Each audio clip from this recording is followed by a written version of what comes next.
Well, it's a process. So I personally, I love doing this. I think whenever you could take a group of kids and say, you can be better, this is your potential, and help them realize it, like that's the most fun. If you already know you're good and you're good, it's cool, but it's not as fun. I don't think that's as fun. At the field, in your car, or on the couch, get your fast pitch info from the coach's mouth.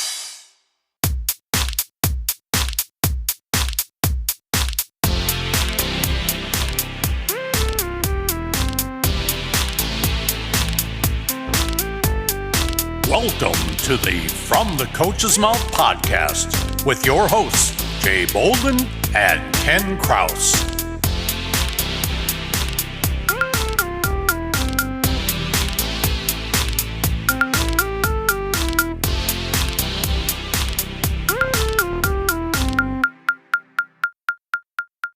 Hello, everyone, and welcome to the From the Coach's Mouth podcast. This is Ken. Here, as always, with that international man of mystery, Mr. Jay Bolden. Jay, where in the world are you today? Oh, I'm all over the place, Ken. I'm actually down in Gulf Shores, Alabama. So we are playing some games down here. The weather is fantastic. It is mid 70s and sunny. What's the weather like back home, Ken? How you feeling up there? Cold, gray, foggy, all the good stuff. Everything we love about spring in Chicago. Oh, wonderful. So things haven't changed. Okay, good to know that when I come back home here, it'll be the same. So yeah, it's definitely worth the trip down there just to get away from all of this. You can feel superior. You sent me that photo yesterday from the beach. Yes. That looked good. Yeah, I intend to get down to the beach today and watch the sunset over the ocean. So there's no price tag for that. You know what I mean, Ken? It's pretty awesome. Well, I always knew you were a romantic. You going to take your wife there with you? Of course. Are you kidding me? Yeah. Everybody's invited. Invited. So that's good. Yeah, when we were in Hawaii back in September, that was one of the big things. It's weird because the sun sets every day, but when you are in a place like that and you got the ocean and maybe some mountains in the background and stuff, it's like, wow, look at that sunset, and you're taking pictures, and then you come home and you're looking through your pictures and you realize you got 10 pictures of sunsets. Yeah, it's worth it. I think the only thing that's going to make the sunset better today is going to be if we can get 2 wins. So if that happens, my sunset's going to be amazing. If we split, it'll be half and half. And if we lose 2, I don't know, maybe I won't even go to sunset. I'll just go to the bar. Well, bring the bar to the sunset. Yeah, that's a possibility. But enough of us rammering on here about sunsets. Let's get into softball. That's what people are here to hear about. So why don't you give some information about this amazing guest that we have today? We are very excited to speak with today's guest today because she has not just experienced success coaching at all 3 levels of NCAA play and in the travel ball world, but she has largely made that success happen. She has definitely built a reputation as a turnaround specialist, helping teams that were experiencing tough times rise up to great achievements in a short period of time. As a player, she was a 4-year starter at third base for the University of Kansas, where she was named All Big 12 as a freshman, as well as to the academic All Big 12 for junior and senior years, while leading the Jayhawks to 2 NCAA tournament appearances. As team captain her senior year, she also holds the distinction of hitting the first ever home run in Rock Chalk Park's Amoca Ballpark.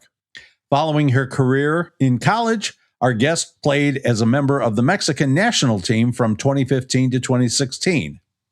After graduating from Kansas with a bachelor's degree of education in sports management, that's a mouthful, she went on to earn her master's of business administration at Harding University while getting her feet wet in collegiate coaching as a graduate assistant there.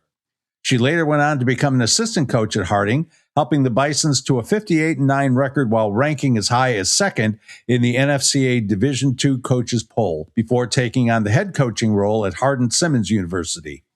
It was there that she really started to make her mark. Starting with almost no returning players, she quickly built the Cowgirls into a force in the American Southwest Conference, twice finishing third in the ASC tournament while earning co-coaching staff of the year in the ASC in 2019. In her final year there, the program ranked as high as 19th, the highest ranking in the program's history. After spending a year as an assistant coach at Division I South Dakota State University, our guest returned to the head coaching ranks in her current position as head coach at Maryville University in St. Louis, where she is again leading another successful program turnaround, as well as being a wife and mother of two. Ladies and gentlemen, please welcome Chanin Billings to the From the Coach's Mouth podcast. Well, thank you guys for having me. And yeah, I'm excited to share a little bit about coaching today. That's awesome.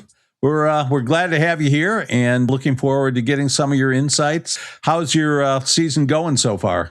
Yeah, we're still at an upward trajectory from last year. I think we have high expectations. So I think anybody looks at the season and says, okay, we could have won this game. We clean up these things. We win this game. So there's room for improvement, definitely. But looking at from where we were at last season at this time, we're still in a much better place. So, there's always room for growth. And I think as you're kind of taking over a team, it's always building blocks. Rome was not built in a day, so it takes a second. But I think we are in a good spot. We have a good group of girls, and we're playing at home this weekend. So we just hope to have a good showing at home.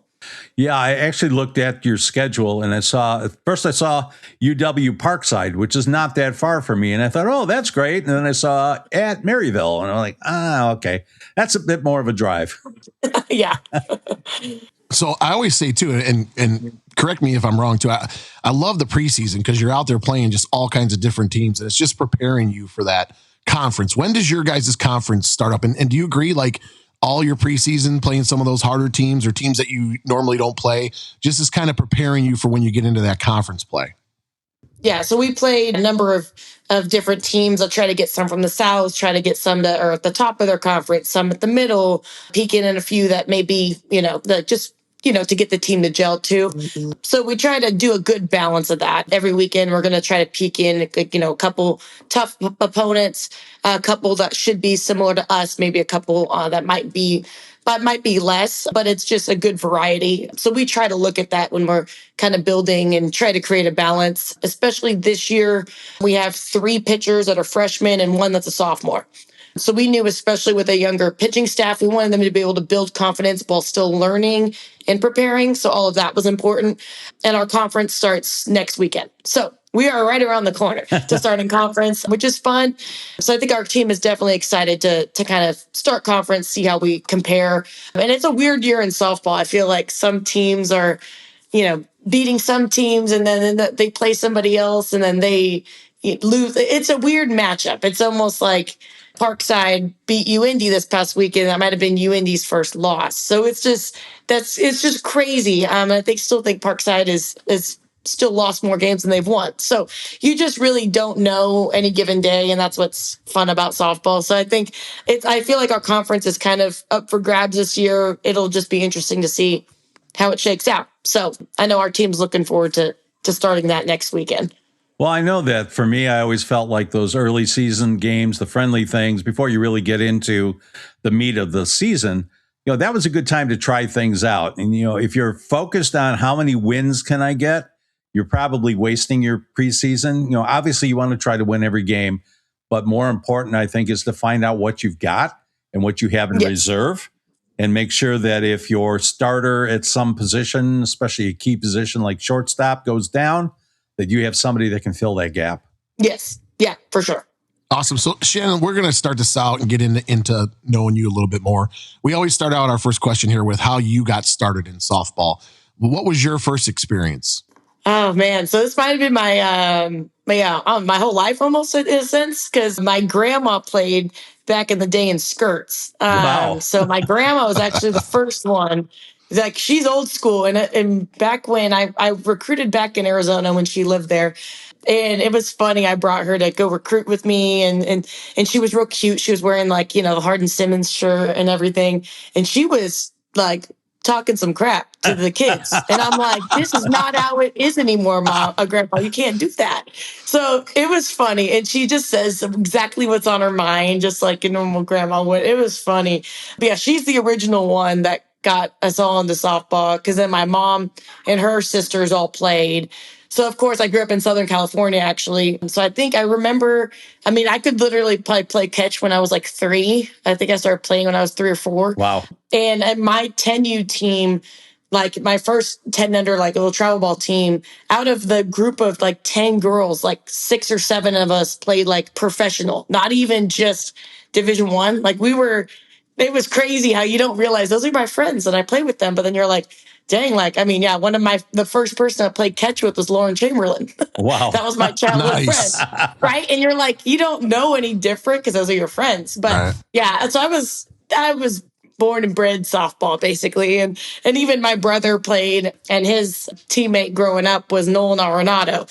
Like it was just like we were in Southern California, and it's just a hotbed for softball and baseball back in the day. And I think the rest of the country's catching up on that. But yeah, that's how I got started, and it was just what I did, and I loved doing it. And my parents even we had a batting cage in the backyard, and we took it seriously. So, but I loved it, and it was never something that I felt like they pushed on me. Like it just felt like I genuinely loved doing it. And I think that's always a fine line if you don't want to push it on a kid or feel like you're pushing them too hard. But like I think my dad loved coaching me, and so he's coached me for a long time, and he still coaches travel ball. But he did it. He pushed me because he knew like I loved it, and he was like, "Oh yeah," like so I was the kid he spent a lot of time coaching because I always responded to that and enjoyed it. So me and him spent a lot of time together with softball growing up. So then, when did you wind up in Texas?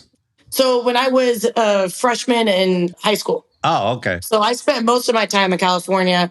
I really only lived in Texas for 4 years, but that's how I got recruited to Kansas, is they saw me in Texas. So they wouldn't, and they were, even when they got me, they were excited that they got a California kid. Even though it's like, it didn't matter that much, but at the time, like it's not as much anymore, where California isn't as much of a hotbed. But back then it was like, oh yeah, this is a big deal. We got someone that grew up playing softball in California. It was a big deal. So, which is funny. So, yeah, so they recruited me, but it was back when I was in North Texas. So, okay. Did you play any other sports when you were growing up? Not really. So I was definitely a softball specialist. Whenever I moved to, I did the soccer when you're like, right, you're a little kid, and that's all just, running around. But I really just specialized in softball. When I went to high school, though, I did do more sports because I was at a 3A in Texas. And of course, they saw me and they're like, let's try all these sports. And so I tried some sports. I tried freshman basketball, and I was terrible. I couldn't shoot. I don't like playing basketball because I'm just really not good at it. So like, I don't like playing this. And then I did track and cross country, which I actually made like regionals in both of those, which would shock some people. And then just because I was always competitive, and I would be like, if I'm not good at it, I'm going to train so I'm good at it. Wasn't that I was that fast. I trained it up. And then I played soccer with my sister because my sister played Division 1 college soccer. And so she needed help on the soccer field. And she goes, hey, can you come be our goalie? So I was her goalie for 2 years to help her out. And I really did enjoy being a soccer goalie. That was fun because you just got to stop a ball. And that was just so much easier than hitting a ball at this level. I mean, that's always stressful, right? As a player, the hitting's the hardest thing. And so I was like, dang, I could have done this sport. That would have been a lot less stressful. Well, but I chose this life. Yeah. I remember being in high school, and, they had soccer as one of the units in the gym class. And I immediately gravitated toward goalie. Couple of reasons. One is that I'd been a catcher. I was a baseball catcher, so that kind of was a natural fit. But the other thing was, when you're a goalie, as long as there's no action right by you, you just get to stand there and watch. All those other kids were running constantly, and that was not going to be me. Yeah. Yep. I was just good at, it's like, okay, it's like defense. It's like third base. I can dive and stop a ball. I'm like, all day I got that. Yeah, you've got the reaction time. That's fine. Yeah, and so that was fun. That soccer ball's a lot softer than a softball coming in. Yeah.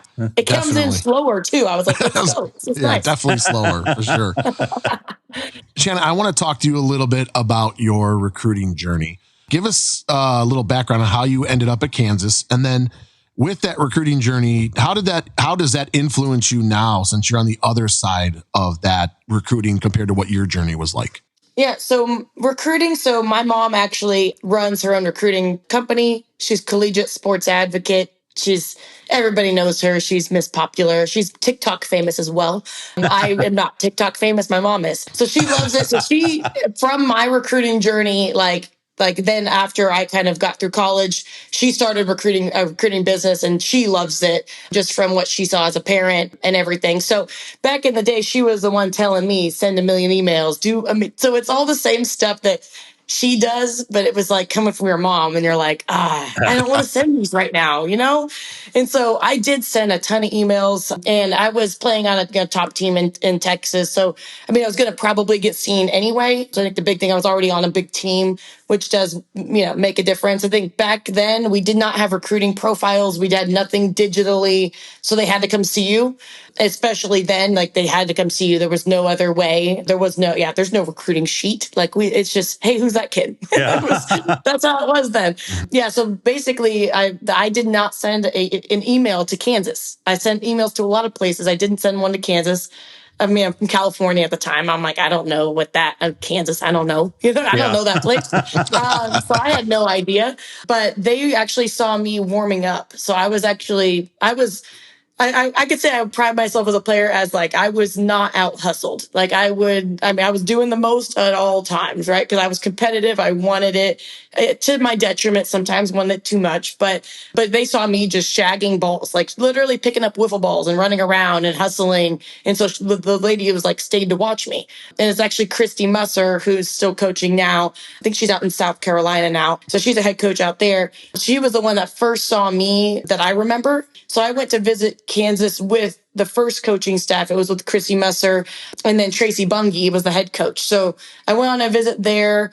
I still loved it there, and they were high on my radar. I had a visit at OU. That's my fun. I checked that box. I did have a visit there, which was fun. Didn't get an offer, but I had a visit, so that means I felt like I was pretty good. And then Oklahoma State was on me too. So all of that was going on. Then they had a coaching change. So the coaching change happened. Then obviously when that happens, normally you're not on that list anymore, right? Because whoever comes in, that's whose list they're going off of. Well, I was also on their list. So Coach Smith, that's now at North Carolina, she had me on her list from when she was an assistant at LSU. And she had my mom has saved all the letters, all the fancy mailers that I got back in the day, because I was still a thing back in the day. Yeah. So she has it signed by Coach Smith, and she's like, this is so awesome. So whenever she contacted me again, my mom was like, oh my God, I have that mail. Let's find that mail. Where is that? So I feel like it was a meant to be thing that that school wanted me twice, right? And of course they needed a third baseman. That's all I did. I did not play anywhere else. I was very specialized in what I did. And she loved me for that. So I was her first commit of that class for her whole time at Kansas. So really the good experience for me as why I loved doing what I'm doing is because, we started, we were 100 something in the RPI, right? We were down there and we had to build it up to where we were a postseason team. And so I went through that journey, with Coach Smith, with my teammates, to get us on the map. So all of that was, why I'm passionate about doesn't matter where you're at, you can get there if you do the certain things, right? If you have the work ethic, if you recruit the right people in, if you have good standards, and Coach Smith is still out there killing it, and she's always the best. So it's always those people that you can kind of connect with and bounce ideas off of and everything. So yeah, so Kansas, I feel like there was a meant to be thing for me, and I loved it there, and I want to be able to go back since I'm not that far away now. So I want to be able to go 4 hours away ish. I was like, we might be able to drive and go visit again, because I love my time at KU and just a great community and everything. So I definitely want to hopefully get back sometime soon. Yeah, well, that sounds like fun. And speaking of Kansas, you were a record-setting hitter there. So I wonder about it. Do you still teach what you were doing there, or have you kind of changed what you're doing now as a coach? Oh, things change all the time. I especially feel like with hitting, there's not even close to what what I did there is not even close to what we're doing now.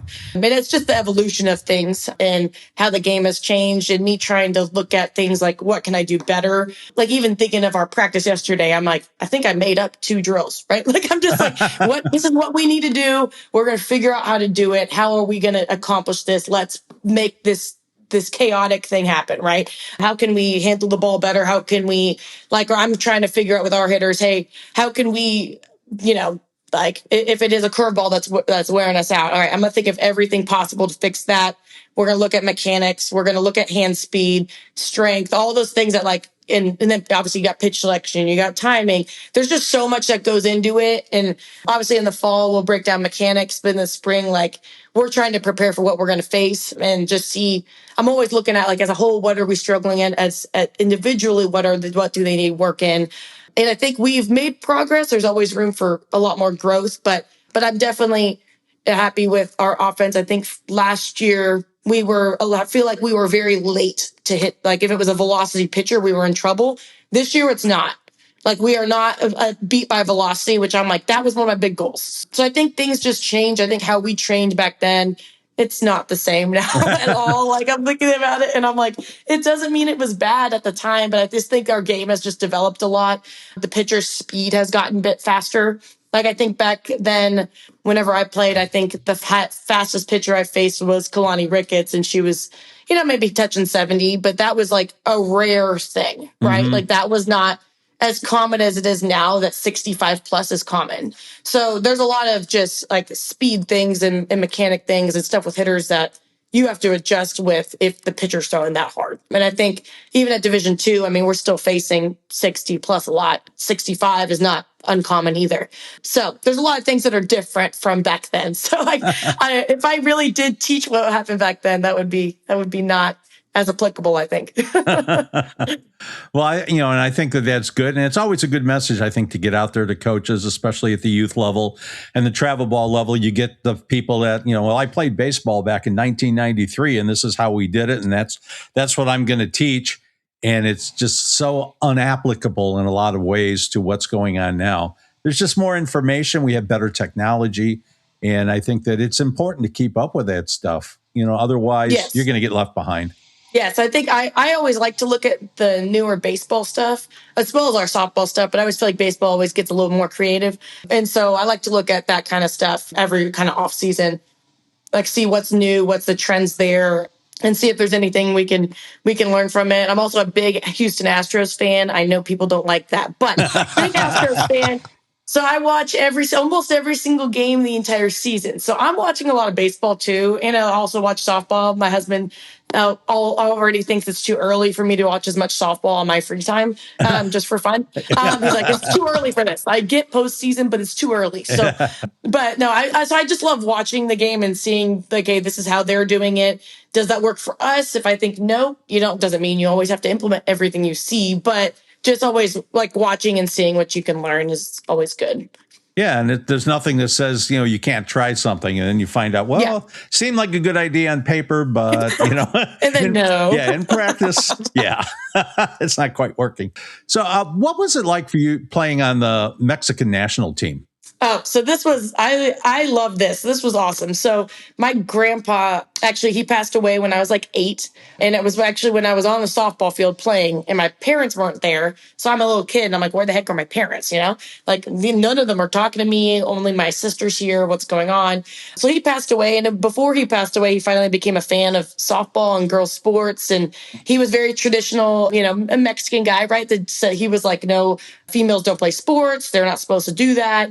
So he finally was like, no, you're really good at this. And he was really excited watching me play before he passed. So basically, fast forwarding, like I was finishing up playing at Kansas, and then Adriana Perez, who was playing at Texas Tech, we kind of saw each other in passing and stuff, but she was like, oh yeah, no, there's a Mexican national team. You can try out for it. Like, when was your grandpa a citizen? When was he born? And because there's a certain cutoff, you could qualify. So I'm like, okay, chance to play more. Cool. Maybe, maybe not. So when I finished playing at Kansas, I didn't know if I would make that team or not yet, but I, flew out to California to try out. My grandma still lives there. So the field was actually like that we tried out at was like 15 minutes from my grandma. So I spent like a month with her, which was awesome. And she's like one of my closest people. And she's the fluent Spanish speaker. She talks crap to me in Spanish all the time. She's great, but she's real funny. And so me and her spent a lot of time together that whole summer because I tried out, then I made the team. And so we spent a lot of time together. But even when we were trying out, She's very Catholic. She loves Jesus. She loves him. And she was just praying like, Lord, just have Shani make this team. Have Shani make this team. Was so excited about it. And she literally he always says, Jesus is with us. And I'm like, okay, yes, he is. Okay, Grandma, I get it. He is. So I hit a home run, and I was the only one that hit a home run in this tryout. And so I'm running around the bases, and she pulls out a photo of Jesus framed. And was like, he's here. He's with us. And I'm like, oh my God. You're like, Grammy, I don't think Jesus really cares about my tryout, but okay. Yeah, it was so funny. But she's like pointing at him like, he's with us. And then she's making friends with the coaches. It was all really funny. They loved her. They thought it was great. So yeah, no, it was fun. And so it was really just fun to represent my grandpa, right? Like, I think that was just a fun moment for me. And it made my grandma so happy, right? She had all the Team Mexico stuff, right? She was fired up about it. All my family would show up, and it's just fun to be able to represent your family, right? And that was just a good time. And so I really only played for 2 summers. And then when I was at Harding, I think it was just kind of okay, I need to segue into coaching, because whenever I didn't make the team moving forward, it was okay, like it's time to me to just dive in here. Because I knew like I could play softball, but there was a certain level of like, okay, they're starting to recruit the Romero sisters, like I'm not that good, like it's fine. Like, and we're family friends with them. They're awesome. Like, they're better than me. That's fine. Like I was like, my time is limited here. And I couldn't play anything other than third base and first base. Right. So there was no way for me to move on anymore. So I think it was just a really fun time for me to represent my family and to play in the big international events, which was a great time. And you get to meet people from all the different countries and just see how they do things. And my God, the Japanese, how they warm up was just pristine. I'm like, that is insane. So basically their warm-ups was, I always laugh about this because on the Mexican team, I think we stole the nets that we had. We borrowed them. And Cuba stole them. So we borrowed Cuba's nets, but then Cuba stole those from somebody. So I don't know. And then we had random balls that we had like 10 balls, and they were rough. That's what we had. No tees, nothing. I mean, we're warming up in a field of nothingness, right, out in Canada. And then the Japanese team, they're pitching front toss to each other, no net, and they're hitting it perfectly to the right and the left of the person tossing. Jeez. With real balls. And I'm like in shock. I'm like, Oh God, that's insane. So, and it just seeing how different teams operate, because every team kind of does something a little different, and how their styles and how they operate. And the Japanese are way more regimented, right? The Chinese super regimented. Us and a couple of the other Latin American countries are just way more relaxed. And we could still go out in there and beat one of those teams, but it was just different, and it was fun, and it really, like, Adriana Perez, who was the one that kind of got me into it, is still doing stuff with the Mexican league there. She brought in Rachel Garcia. She's doing a lot of really good stuff to help grow the game out there, and because there's some really good players, they just don't have the training or the expertise that in the everyday training that we get here, right? So she's done a great job of making them progress with the game, which is good. Absolutely. So Shannon, I want to fast forward a little bit. You talked about coaching, so let's get into your coaching a little bit. Was it a little intimidating taking on your first head coaching position at Hardin-Simmons, or did you feel like you were ready at that time? Man, so it's hard to say you feel ready, because I think I was 24 taking on a team that, I mean, everyone in the market just said we just didn't have a lot of success, right? You have some resources, but not nearly the resources you have in the ASC. There's some schools that are beautiful and have all the bells and whistles, and we just didn't. We're on a street that's not the safest. There was a lot of things we had to overcome with recruiting, and the cost of everything. The cost is high. There's a lot of things like that. So whenever I first took it on, honestly, I'm doing much better taking on Maryville, because I've learned a lot since then, and I'm a lot more mature. I think then you just kind of learn by just getting thrown in the fire. I think there's some stuff I did well, some stuff I didn't do well. Some things that I know looking back, you're like, I could have done that differently. Like, I was a super fired up coach, very passionate. But like, I think for me now, I've grown a lot on like the relational side of connecting with the players. I think then I was very much of, we're trying to fix this, we're going to win, and doing what it took there. So I think our first year, it was hard for me. And I think I reached the point where I learned how to, you never want to get comfortable losing, but in that sense, I had to get okay losing and seeing where I was at to be able to build it. So we were 1-37 my first year. Ooh. And that's tough. That's tough because Yeah. I mean, this coming from where I grew up and everything, I've never lost like that, right? Yeah. Like Yeah. I've never had that happen to me, right? And so there reaches a point where you're trying to get them to understand, you're trying to get them to get there. And I think it reaches a point where you have to take a step back and be like, okay, I just want to connect with the few that I know can help us moving forward. And I just need to, try to ride the ship out, unfortunately. And that's kind of the point we reached. Fast forwarding to the next year, I think I brought in like 16 new players and we only ended up returning 4. I did not cut any of them. They just decided it wasn't for them once we brought in kids that could play, right? Because you're like, I'm not going to play. So that is a natural fall off that happens at Division III because a lot of them go for the school and then softball's a plus. But a lot of them just stayed at the school anyway. So yeah, it was a big shift, a lot of rebuild from that first year to the second year. But we went from 1 win to 21 wins in 1 year, and it was mostly freshmen. It was a super fun year because everyone was like, "Oh, they're terrible," and then we'd go win, and it was awesome. I was like, man, I was like, you guys, it was like we just took a lot of people by surprise. That team was fun because sometimes our defense was just not it. Like, man, we would throw balls everywhere, but then we would score 6 runs in the 7th with like 2 outs.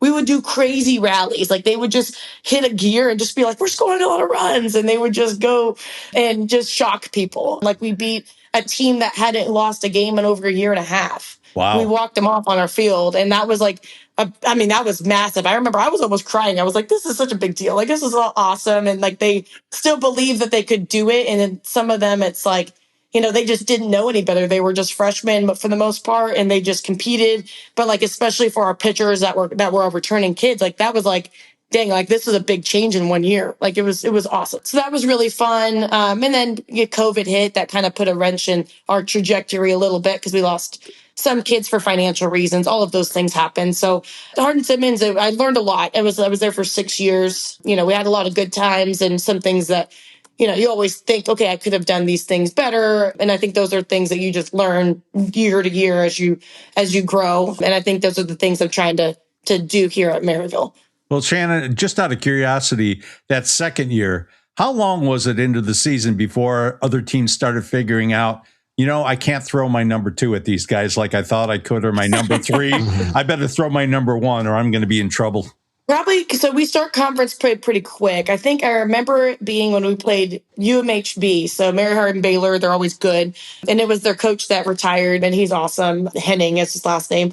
And I remember him after the game, he was like, dang, you guys don't suck. And I'm like, well done, I'm like, what do you think? We were just going to be bad forever? And he was like, nah, he goes, you guys are pretty good. Because we played really well to beat them. And I think from then on out, people didn't play us like that anymore, which was fun. And we still had some up and down moments, of course, but like the team was fun because they really just believed they could do it. Even if no one else thought they would be any good. And they're like, no, we're good. And like you're like, we're gonna do it. And they did, which was fun. So that was one of my most fun years coaching, just by the surprise element and the amount that they believed they were good. Like that was fun. Hey, Jay, on a scale of 1 to 10, how important do you think brush contact is for pitchers? It's pretty high up there, Ken. Probably a 10, since it's hard to get maximum speed or accuracy without it. Yeah, I agree. But have you ever had a student who struggled to get good light brush contact? Sure, all the time, in fact, especially when they've been taught hello elbow and are trying to throw around their hips, or they're sliding their hips out of the way, doing that crazy ninja move. So what do you do when you run into that situation? Keep railing on them until they get it right? I used to do that a lot, but then I learned about a product called Pitch Squeak, Ken. Pitch Squeak? What's that? It's a cool little armband with a squeaker inside of it. Like a dog toy?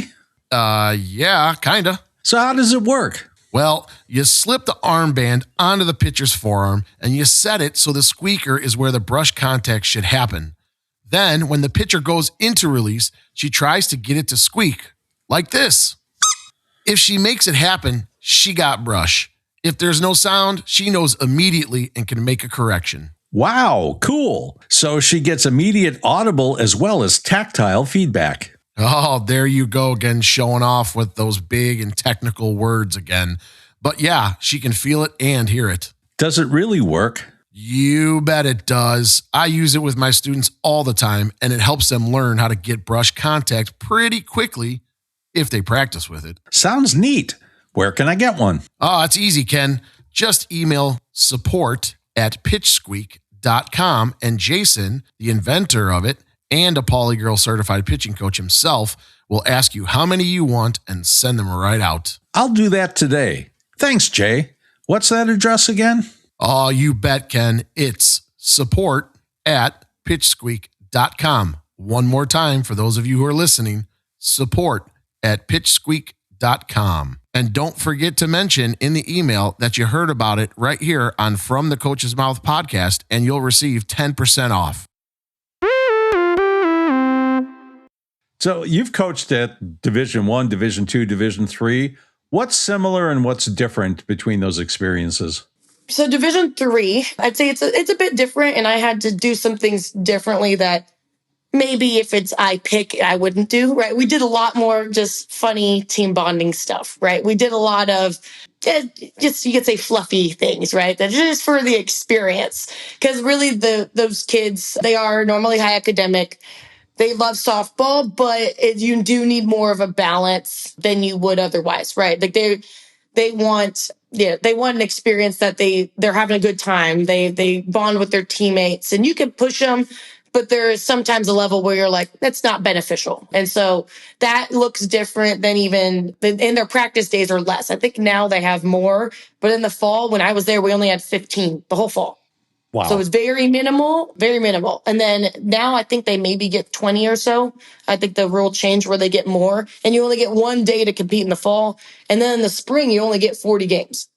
So it's way less. So there is a lot more days off, right? So I think we played Friday, Saturday. You had Sunday off the ASC is more of a Christian affiliated league, and so you always had Sunday off. So there was just more of a balance in there. They had more time for themselves. So it's just different. They can still play. There's still a lot of really, really talented Division III programs. It's like the outline is different. It doesn't mean they don't work hard, but the time commitment is an adjustment. And we had some kids in nursing. We had some of those very high academic majors. I have one that's like a super pre-med, brilliant, like going to be some scientist. We had a lot of those kind of people. And so they do need that balance. It's just a different kind of kid and person that you're recruiting for that. For Division I, especially at South Dakota State, I think that's the hardest working team in America. And I just shout them out on that. Like those kids train like nobody's business. If you let them stay at the field all day, they will voluntarily. They will train their tails off. They'll do all their, there's one kid that'll give 1 million extra cuts, then do her hitting group. They pride themselves in being able to outwork and outtrain people. So there it's like, I would do a group with them and they want more. And I'm like, okay. Like, I thought I pushed you pretty hard, but okay. So they're just a different breed of kid, and they still do their school, but it's like, no, we're here to play. And I know that from being at Kansas too. It's like, okay, I did my business major. I did that, but it's like, no, the softball part, they don't like to say it comes first, but it's a close second. It's right there, you know. Yeah. It's right there, and your time commitment's high. My days were booked from almost 6 to 9 p.m. 6 a.m. to 9 p.m. You are doing this. This is what it is. I love that. It's kids that have that in them that signed up for that. And that's kind of what the expectation is. Division II, and kind of why I'm at Division II, because I love South Dakota State, but there's just no balance. And obviously so whenever I came to interview at Maryville, my son was 3 weeks old. Not months. He was 3 weeks old. So that was one of the gutsier things I did in my life. But I just knew, I already had a 2-year-old, and then I have a newborn, and I'm just like, I'm not going to get to see him very much. And I think when I was at Division III, I got to see my daughter more. She went to work with me a lot. We were able to manage that pretty well. And so I still felt like I was able to do both. And then I knew at South Dakota State, I wasn't going to be able to do both. I know I was like, okay, I need to be able to spend time with my kids and have a balance. And I mean, they drive back from trips and they get in at 8 a.m. It's just things like that where I'm like, I can't execute this. And so I was looking at Division II jobs. One of my friends works for Rawlings. And so she was the one I called and I was like, hey, is Maryville good? That's like near you. And she's like, oh yeah, you better go get that job. And I was like, okay, I will try to go get this job. So I interviewed here when my son was 3 weeks old and I literally flew with him and everything. So, and then when I moved here when he was 5 weeks old. So it was very, very quick because the hiring was pretty late. I started in August. So yeah, so coming to Division II, it was more for the balance and just being able to control my own schedule. And Coach McSweeney at South Dakota State, that's why she said she was at Division II for a long time. I mean, she has 4 kids, right? It's hard to manage at that Division I level until they're older or they have their own things going on. And so I think for me, it was just the best move. And it's been great. So I'm able to get off practice at time to go get my kids afterwards and still be able to, take that day off here when we need it. And that's the thing with Division II. It's like they're still very competitive. And I think that's why I knew Division III wasn't quite for me because I'm just not one that likes to play kickball for fun. I mean, that's not me. And I'm like, they just want to play kickball today. And I'm like, but like, that's not going to get you better. Like that's like, I can't relate to that. And so I tried, but I think that's why I told my husband, I was like, this is not a long-term fit for me. And so I think Division II, like they're still hyper competitive, right? Like you still have, Jenna Kosnov comes and hits an RT every morning. She has a routine. She's going to do extra here. She did extra yesterday.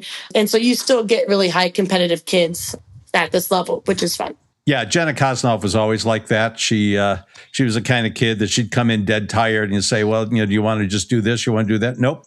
It's going to stick with it. Going to stick with the routine. Yeah. Do what I need to do. Yeah. So we have some kids that are just, really competitive, but then you still like want to give them a balance and like they still want that too. So be able to not sell their whole experience to softball. At least they can do a couple other things with their life, which is good. So Chanin, you have a reputation for taking teams that are struggling and turning them into winners. What do you think your secret sauce is, or is there a secret sauce?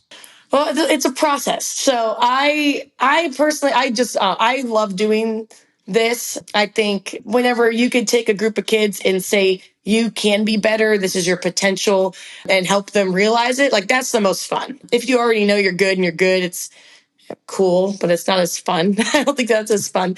So I think whenever you're taking over a team, it's okay, who are your kids that you can build with? I think that's always key to know, like, hey, these are my core kids. We've got to connect with, you're trying to connect with everybody. But the reality is when you're trying to take a team from a starting point to an ending point, like not everyone's going to make it. I think that's a big thing. Whenever I got here, not everyone signed up for me, right? Like they got me. Doesn't mean they wanted this. That doesn't mean they wanted it, but like you're going to have more accountability. You're going to have more structure. And some kids are going to rise up to that. And I think majority did. Like I'd say 95% said, yes, I'm in. But I think they came from not as much accountability. No, they didn't have to work. It was kind of an on your own thing. So I think there's standards to building a team that's a top team. And I think our vision here is like we are building a team that's going to be top 25. How quickly? I don't know. It just always depends on what happens, who buys in, who steps up, who doesn't. All of those factors come into play. But I think for me, I knew we had a core group and I know we have a great product to sell, which is much easier than I think Hardin Simmons was a harder product to sell.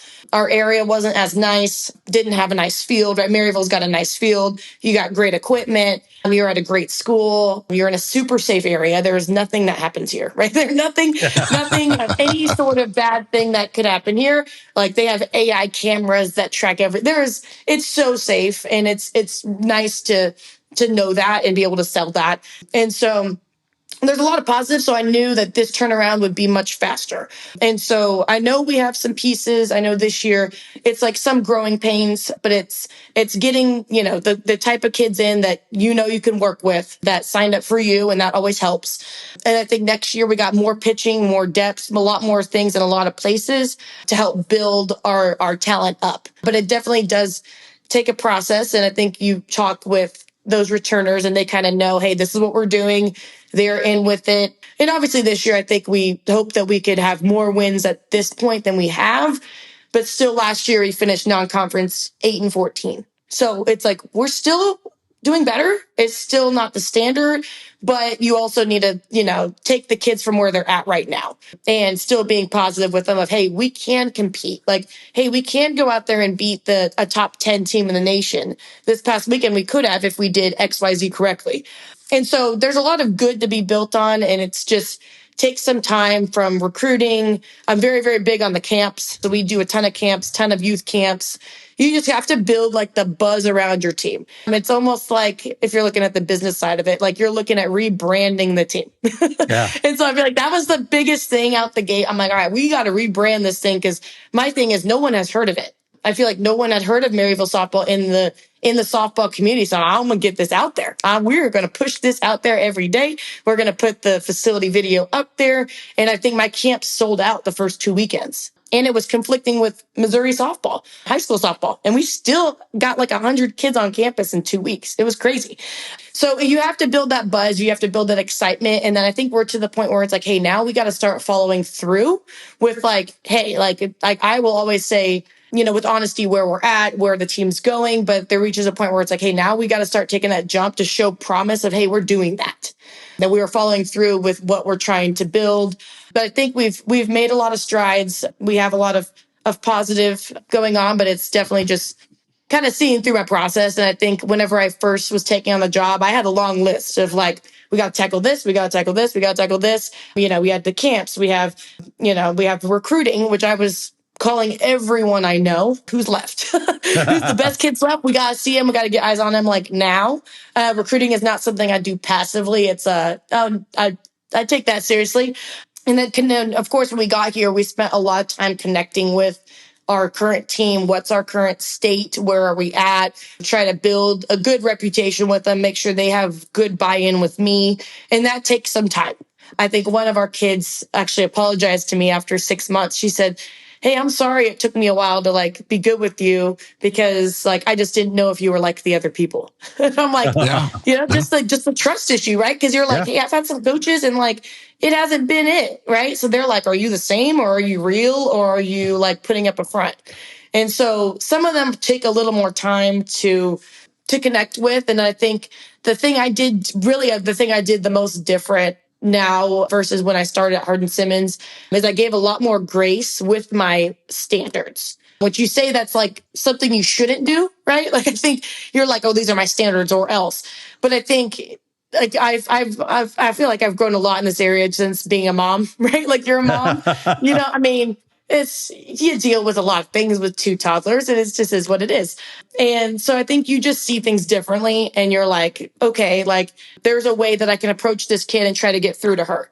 Like one of our kids last year, one of our main kids, I was like, hey, like, why are we late again? Right? Like what's going on? Yes, you're going to have to run, but like, what's the deal? Kind of talking to them more about it. Yes, there's still a consequence, but like, I'm not just yelling at them and shutting them off, right? Like, I'm not just like, away with you, I'm mad at you. I'm trying to figure out why and the reasons why that they're acting like that, or why you haven't made the conscious decision to buy in, and instead of immediately just getting frustrated. So I think as a young coach, I was just frustrated if someone didn't buy in, and I'm like, oh, you either do or you don't. But there's a why, like in their process, they haven't had that. And so I'm trying to guide them to buy in. And I think some of our returning kids that have struggled with that, like I've seen so much growth there, and like they're bought in now. And it might have taken, some kids will buy in within a month. Some kids, it might be a year and a half. Like we're a year and a half in.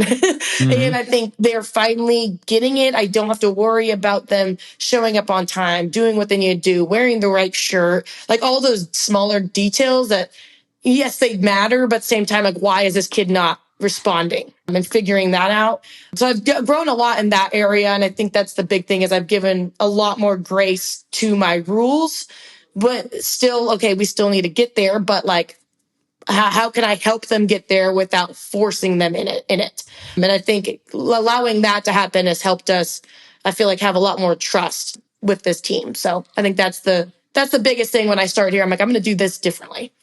Yeah, I have a lefty pitcher coming your way next year, and she was showing me some of the pictures of your facilities there, and just talking about you in the recruiting process. And yeah, man, don't sleep on Maryville if you're listening to this podcast, because you guys have some real.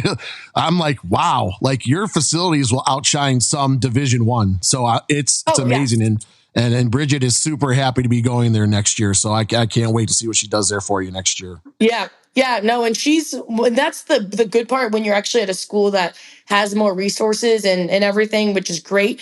Because I saw her one time, one fall, had her on a list, and then I'm like, okay, we were trying to get an upperclassman pitcher over the summer, right? A transfer to come to us, and we just weren't able to get an older arm. So I'm like, all right, we're going to go younger. So that we circled back to Bridget pretty late, but we were still able to get it right. And I'm like, it's kind of a gamble because I always like having more of a relationship with the kids beforehand. But then when we got to know her, I'm like, okay, she's a solid kid. Oh, yeah. And I was really excited that we got her, but I'm like, normally I have a lot more touch points recruiting a kid before we try to get them. But it was like, hey, KB, my assistant, I'm like, go see this lefty. I need you to go see it again, like now. She goes, this weekend? I said, now, time's ticking. Yeah, we were at that point. I share her story all the time with parents that come in. I said, you see this kid right here? And, she has a banner hanging up on my wall, my commits to. I'm like, this kid probably has it together more than most kids because she took time to go through the recruiting process and pick the best fit for her.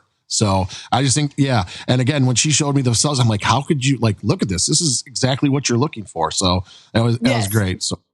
Yeah. No, I think she's great. And so I think right now it's for staff, it's me and my assistant KB, and she does all the pitching. So that's where she, was checking on this rain situation today. We are misty today. So we were looking after the pitchers on the turf. But yeah, no, I think we have a good thing going there. I think she loves pitching. She loves diving into that. That gives me more time to be my organizational self and make sure all my things are dotted and crossed on the operations side of everything, and gives me that breather. Because I know it's not easy when you're going to have to manage 4 to 6 pitchers every year. I mean, that's a task. Yeah, it's always a task. Yeah. Speaking of recruiting, what do you look for in a recruit? What kind of draws you to someone immediately? And is it something specific? Are you looking for positions or particular skills, or is it something more general? Yeah. So depending on the year, obviously, I think we have a spreadsheet that, if we're looking at 28, 29, which is so far out there. But if you run into a kid and you're like, hey, she catches my eye, say she has good athleticism, good hand speed, whatever it is that you're like, hey, I like that kid, you'll just add them on a list, right? Because you never know every year what you're going to need. I think for our 27 class, we're pretty specific right now, but you never know. Hey, season ends. Hey, there's a need here. Things can change. So we always have a general kind of spreadsheet and try to figure things out there. But I think for me, the big thing you have to be able to have, I think, as a coach, and some people might have a better eye than others, but you have to be able to see where that kid can go. What's her potential? Obviously, you want to be good now, but hey, where can this kid go? Because I think the big thing with a lot of our hitters this fall is we had a couple kids, I think almost 3 or 4, gained 10 miles an hour on their exit velocity, which was insane. It was awesome. Almost everyone gained at least 3 to 5. For Jenna already hits really hard, so gaining 2 or 3 is great. Yeah. Once you get to the certain ceiling, it's like, okay, I can only gain 1 or 2, but that's still great. But we had a lot of freshmen gain a lot of exit velocity, which was really, really big. So now, we're top 10. I think we're 12th or so on the NCAA for home runs right now. Our average needs to be better. We're working on that. But when we hit a ball, we hit the ball. We hit a ball farther. And so, it doesn't mean that's always the type of kid we need. I really just want righties. I want lefties. I feel like lefty slappers are harder to come by nowadays that are true speed, that get the ball on the ground and run, that are fast enough. And that's something that if we do get one, if we land one of those, it's always a plus. At Hardin-Simmons, I had one team that was just fast. And I'm totally cool with whatever team, the team offense presents itself as, we're going to roll with that. But ideally, obviously you're always going to look at the offensive side. On the defensive side, there's some non-negotiables with infield, with catching. But I think on the personal side, I just want kids that are competitive, right? They really care about playing. They love playing at a high level. I don't want to have to teach you how to compete or how to like lock in and want to win. So it does help if you recruit kids that have won before. That's always helpful. Obviously, you want that. I think a big one for us at Division II is, can you get kids that have already played on a big competitive team, even if they weren't the starter every day, right? Like if they are at a top layer team, they're going to be able to help us. And I think that sometimes can get slept on a little bit because they're going to know the game at a higher level. I'll have less teaching to do. All of that's fun. Like they're more prepared, and then they know how to play a role if that does happen their first year. And I think this is always something we always have to work through with freshmen in general. But I think it's, hey, like everyone when they get to college is good and they're all competitive. And it is hard. Freshman year is hard, even playing, not playing. It's a lot. Like college softball is a lot, and it's not for everybody. I always say it's not for everybody. If it's not for you, it's okay. But I do think you want to try to get kids that are competitive enough that they can work through that. Like, hey, I had a little bit of failure, but I can work through that because like I've done this before. And so it's trying to get kids that, you know, have that good potential, but then have been brought up within the game a certain way that might be able to handle it better. So I want to talk to you about your coaching circle.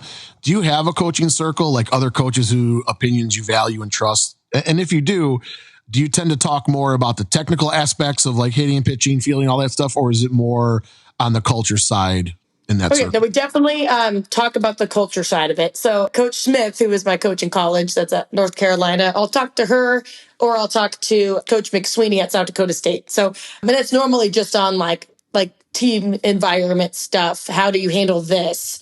Or, hey, I've had this situation come up. What do you do? Because they've just been through it longer. And it's really rarely ever on the softball side. I think if anything, we'll be like, great job this weekend. Or, hey, you know, wow, your kid hit that many home runs. That's great. You know, like we'll like kind of say stuff like that back and forth. But like not really ever is it like, you know, how to coach a position. It's really, because that's not even the hard part of coaching. Like I feel like that's the fun part of coaching. Actually coaching that stuff is the fun part. Right. All the other stuff is the not as fun part. And that's normally where most of your challenges come as a coach. It's not the coaching the game itself. That's not where my stress comes at all.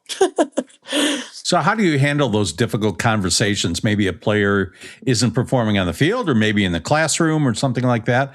How do you approach that? Yeah, we'd like to just, you know, have even whether it's a formal sit down or, hey, we just check in at practice. But it's just seeing mostly, hey, where are they at? Like, you know, how are they feeling mentally? I think, you know, you can't help them through it if you don't know where they are. So I think you just learn where they are. Hey, how can we help you through this? Or, hey, do you need more clarity on why we're, you know, hey, you've gotten this much time. Why is that? This is what you need to do to improve. All of those conversations. And I always tell them like, hey, I'm available every time. I think you contact me and we can meet and we can chat about stuff. I'd rather communicate directly than them not know where they are. So we do 3 meetings every semester, formal ones that you have to go to. But like I have kids that will come by every week or two just to check in and be like, hey, coach, what can I do this week? Or, hey, like, you want to hit extra this time? Or, and I'm fine with that. Like, I'd rather I'm here for you and I'm here to, you know, to help you. And so I would rather have those conversations ahead of time. And when it comes to grades are normally rare. I feel like for me, I let them that be the thing that they, you know, they should own that. For us, and maybe I'm rare, like I don't do study hall. I don't hold their hand there. I think it's time, hey, you're an adult, do your stuff, right? You can do this on your own. And if they struggle with it, we will just be checking in with them more. I think I checked in with another kid this week about it. And it's like, hey, if you don't get your grades to this point, then you might have study hours, but that's not something I like to do. I would rather them have that accountability in themselves to kind of take care of things. And for the most part, our team's GPAs have still been really good. And I think we've still been like at a 3.6 GPA. We're normally pretty high. So we have good kids. It's normally when they are struggling with grades, it's struggling with life stuff. It's not even just the grades. That's normally the issue we're having. So just a few more questions for you, Shannon. Thank you for spending time with Ken and I. I'd say we really appreciate your time. So yeah, for sure. So I just wanted to know, how do you continue to educate yourself? You talked a little bit about the baseball. So like, and if it's important, where do you go to learn? And on top of that, is there anything that you're kind of digging into? Like, is there any new areas of knowledge that you're exploring? Yeah, so besides my casual watching of the Houston Astros and college softball, besides that, and seeing because I normally know what our rotation will be. Like I'm ridiculous. We lost Dubon, which I hate that. I hate that for us, but it's fine. So, anyways, I hate that, but I'll be okay. But besides that, like it's normally the baseball convention. It's cheap online to get a membership and then watch after their conventions are over, and then you get the archive of all the previous years. That normally just listening, whether you apply it or not, like it's going to kind of make you think, kind of rattle your brain a little bit. And so I like to do that. And then obviously there's a lot of content online. Doesn't mean it's always applicable, but there was a couple things this year where I was like, I found one page and I'm like, hey, we actually needed that drill right there. And that's really random, but it can't happen that way. And I think that's cool nowadays that you can look online and say, hey, this kid needs this drill. That's great. What we did in the fall was it's real simple, but okay, we just did the blast metrics, right? And so we got those numbers, and interestingly enough, we put it into AI. We just put it into Chat GPT. I'm like, hey, what does this kid need?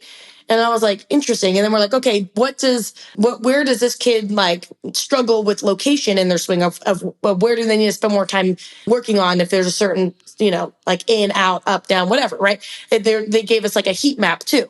And some of it was accurate, some of it was not as much, but it did give like a big elaborate thing where I'm like, interesting. So I've been using AI a lot more on some stuff. I even did it for some preseason scouting reports, and it gave me some pretty good insight on some teams. I'm like, that was actually pretty cool. Even on some pitchers. And I'm like, how do they know that? And yeah, I'm going to look at those notes, and then I'm going to look on film to like see how that is. But that sped up my time a lot because I feel like I spend a lot of time typing up reports. And I was like, AI, make me a report, boom, with these stats. And it ended up being pretty accurate. And then you add to it. But I think a lot of it is like, how can I do things faster and more efficiently? So I've been Chat GPT and a lot more than I think I would have admitted a year ago. But it has helped me do things quicker, more efficient. And then when it comes to the defensive side of things, I spent a lot of time at South Dakota State just doing defense. So I think when I got here, I really had to switch gears to a lot more hitting because I have just a lot more hitters. I have a lot more time to do there. So it really honestly just depends on, hey, what does the team need right now? I'm going to spend more time figuring out what I can do to help that area. So I had to dive back into a lot more hitting here. Then at South Dakota State, I just got to do defense, which was fun. But you had to get a lot more creative with defense there inside, which is fun. We were in the indoor every day of the off season, so it's good. So yeah, I was listening to another podcast from NFCA. They had one, and somebody else was doing it, and they were talking to Anna Nickel at Game Changer, and apparently they have some AI stuff in there now that you can put it in there, and you can ask a question and say, "Give me my most productive lineup." And it'll actually give you a batting order suggestion that you can we did that with Chat GPT too, and it wasn't the most accurate, but it's okay. It's okay. It's okay because the metrics aren't always everything, right? Like It's not everything. Like that was with the blast metrics. It was like, that's not it. It's like, yeah, Jenna's definitely 1 through 3. That didn't make sense. Thank you. So fun. Thank you for your input, but that's not accurate. And so it's fine. But it's just fun to look at that, and I always look back at the numbers, and I have my own detailed stuff that I look at in the fall that tells me the whole picture. And I like having a whole picture to where I look at it afterwards and be like, okay, who actually is our most productive if I'm just looking at the numbers? Because you can say somebody has a pretty swing or an ugly swing, but does it work? Right? Like, does it work? If it works, I don't care what swing it is. Yeah. You're in, right? Yep. Like you are in and you're getting a job done. So I'm always about what's going to get the job done, if we're facing that team or, this opponent or whatever it is. But I always like to double check myself because as much as you like to say you don't have a bias, like you naturally might. So you have to try to look at it with a blank slate or, hey, if you, I asked some people like, hey, looking at our numbers, who do you think's our best people, or who would you suggest? And it's always sometimes good to check and make sure that you're on the right page or you're not missing something in that process. Yeah, that definitely makes sense. So you guys are off to a pretty good start. I think, heading in the right direction. What are your expectations for this year? I mean, we just want to, keep growing. I think our team motto is 401, 40 wins, first championship. we've lost some more games, so maybe 40 wins might not happen. But we are shooting just to push them as far as they can go. And I think that's always your goal. You can't push a team past where they're capable. It's like you can't ask them to go do something they can't do. And so I think right now, we'll meet again as a team probably next week just to reassess, hey, we're going into conference play. How are we looking? Have our goals changed at all? But I think they know they're capable. And I think we just need to start going on, a bit of more of a win streak. But regardless of that happens or that doesn't, I think you just have to look at that team and say, what can we do to get the most out of this team? The next year, it's like, okay, now I'm going to ask more of that team. So maybe 401 might have been a little gutsy, but it can still happen. I think we still won over 30 games last year, and we only won 8 non-conference games. So it can still happen. And that's why I tell the team, I think that some of the newbies are a little down. I'm like, I'm fine. I think it's, 40 wins might be tough to ask right now, but that's okay. That's okay to have high expectations and fall a little short. That's okay.